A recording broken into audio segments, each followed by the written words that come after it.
अस्सलाम वालेकुम, मैं हूं मोमिना इम्तियाज़ और आप देख रहे हैं J91 न्यूज़। तो नाज़रीन, जैसा कि आप जानते हैं कि पाकिस्तान में जब भी ईद उल अज़हा का मौका आता है, कांगू वायरस के जो खतरात हैं वो बढ़ जाते हैं। अब ये वायरस है क्या, ये एक दूसरे को कैसे लगता है, ये जानवरों से इंसानों को कैसे लगता है, इसके सिम्टम्स क्या है, इससे कैसे बचा जा सकता है, पाकिस्तान में इसकी क्या सिचुएशन है और ओवरऑल वर्ल्ड वाइड इसकी क्या सिचुएशन है, इस पर बात करेंगे। तो सबसे पहले अगर हम बात करते हैं, इसकी सबसे अहम वजह है जो ये लगता है वो है टिक बाइट। अब टिक क्या है, ये इसको अगर हम उर्दू में बोलते हैं चीचड़ बोलते हैं या पिस्सू होते हैं। ये एक बग होता है, एक कीड़ा होता है जो क्या होता है एक एनिमल की बॉडी से चिपक जाता है। जब वो चिपक जाता है उसके बाद उसकी जो बॉडी है उस पर रैशेस स्टार्ट हो जाते हैं, तो उससे वो जो एनिमल है, वो जानवर है, उसमें वो कांगू वायरस आ जाता है। अब इसमें अगर हम ट्रांसमिशन की बात करते हैं कि ये किस तरह ट्रांसमिट होता है, ह्यूमन से ह्यूमन में कैसे होता है या एनिमल से ह्यूमन में कैसे होता है। अगर ज्यादातर जो ईद का मौका है, जाहिर बात है लोग मंडियों में जाते हैं, माल मवेशी मंडियों में, वहां पर लोग अगर ज्यादातर एनिमल से कांटेक्ट कर रहे हैं, उसको हाथ लगा रहे हैं, वो कर रहे हैं। अब अभी उस वक्त पता नहीं है हमें कि आया उस जानवर को कांगू वायरस है कि नहीं, तो उससे क्या हो जाता है कि उस एनिमल से इंसान में ट्रांसफर हो जाता है। फिर अब इंसान से इंसान में, फॉर एग्जाम्पल फ्लूइड्स के थ्रू, अगर आपने झूठा पानी पी लिया या आपने कुछ और फिजिकल इंटरेक्शन कर ली, उससे क्या होता है कि ह्यूमन से ह्यूमन में या एनिमल से ह्यूमन में लग सकता है। एनिमल से ह्यूमन में लगने का यही एक अहम वजह है कि हम ज्यादातर जो रूरल एरियाज में ज्यादा चीज पाई जाती है, क्योंकि वहां पे लोग जो हैं ज्यादातर जो जानवरों को पालते हैं उनको खाना पीना देना, सब कुछ करना, उनकी केयर करना, तो उस वजह से ज्यादातर उन लोगों में इनकी शिकायत होती है। अब इसके सिम्टम्स क्या है? इसका सबसे अहम सिम्टम ये है कि आपकी गर्दन में दर्द हो रहा है, एब्डोमिनल पेन हो रहा है, आपके पेट में दर्द हो रहा है, आपको फोटोफोबिया हो गया। फोटोफोबिया ये है कि आपको जो लाइट आप देख रहे हैं, आपको लाइट से इरिटेशन होती है, आपको लाइट से सेंसिटिविटी होती है। इसके अलावा आपको कॉन्स्टेंटली वॉमिटिंग आ रही है, आपको डिजीनेस हो रही है। ये सब सारे सिम्टम्स हैं। अगर इस तरह के सिम्टम्स आप में पाए जाते हैं तो आप जल्दी से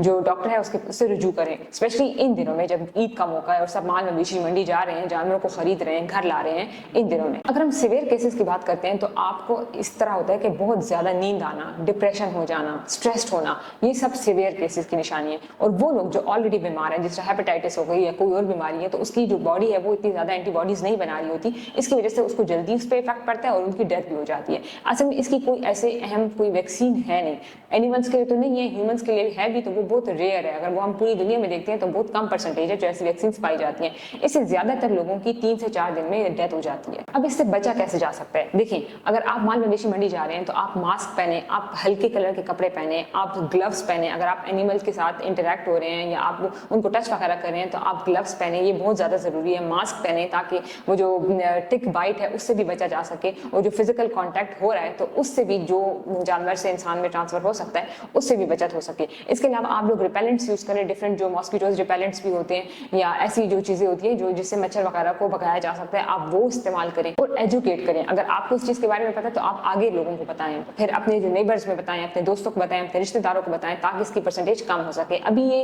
वैसे भी पाकिस्तान में बहुत ज्यादा कम है। ओवरऑल अगर हम दुनिया की बात करते हैं तो 40% है। अगर हम पाकिस्तान की बात करते हैं तो इतनी ज्यादा परसेंटेज इसकी है नहीं, 1% है, इतना ज्यादा नहीं है। तो अभी इतना है नहीं। अगर हम और एजुकेट करेंगे, लोगों को इसके बारे में बताएंगे, अवेयरनेस देंगे, तो ये चीज इससे भी ज्यादा कम हो सकती है। टिक बाइट के जो मैंने अभी आपको बताया, जो पिस्सू होता है, चीचड़ होता है, ये जो है ये एक ऐसा जो बग है, ये ऐसा नहीं है कि आप सिर्फ इससे कांगू वायरस होता है। आप WHO वर्ल्ड हेल्थ ऑर्गेनाइजेशन ने बहुत ज्यादा प्रिवेंटिव मेजर्स भी लिए कांगू वायरस के खिलाफ, ये टिक बाइट के खिलाफ। ये जो टिक बाइट है इससे और भी बहुत सारी डिसीजेज होती हैं। अगर आप इसको अच्छे से थॉरली पढ़ना चाहते हैं तो आप WHO की वेबसाइट पे जा सकते हैं, वहां पे उन्होंने डिटेल से मेंशन किया हुआ है। अगर हम वर्ल्ड लेवल पे, इंटरनेशनल लेवल पे इसकी परसेंटेज देखते हैं तो अभी मैंने आपको बताया कि 40% है, लेकिन पिछले साल से अब तक 2750 लोग इस वायरस की वजह से मर चुके हैं। स्पेशली ये मिडिल ईस्ट जो अफ्रीकन कंट्रीज हैं, ये इन कंट्रीज में ज्यादा पाया जाता है। अगर हम पाकिस्तान की बात करते हैं तो यहाँ पर जो पंजाब के रूरल एरियाज हो गए या ओवरऑल KPK के रूरल एरियाज हो गए, वहां पे बहुत ज्यादा ये पाया जाता है।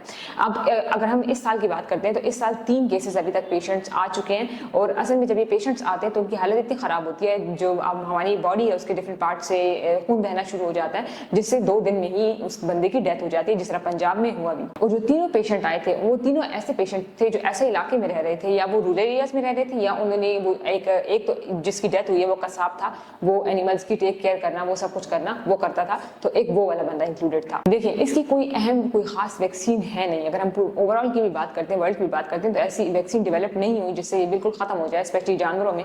लेकिन ह्यूमंस के लिए वैक्सीन वैक्सीन है लेकिन उसकी भी परसेंटेज इंतहाई कम है। अगर हम पूरे ईस्ट की बात करते हैं तो पूरे ईस्ट में आई थिंक 2 से 3% जो है वैक्सीन से लोग बच गए हैं, लेकिन उससे ज्यादातर लोग जो है उनकी डेथ हो गई है इससे। तो आप सबसे गुजारिश है कि जब आप ईद उल अजहा का मौका है, माल मवेशी मंडियों में जा रहे हैं, तो अभी जो मैंने प्रिवेंटिव मेजर्स बताए उस पर अमल करें, एहतियात करें, अपने लोगों को एजुकेट करें, अपने रिश्तेदारों, अपने दोस्तों और सबको एजुकेट करें ताकि इससे बचा जा सके।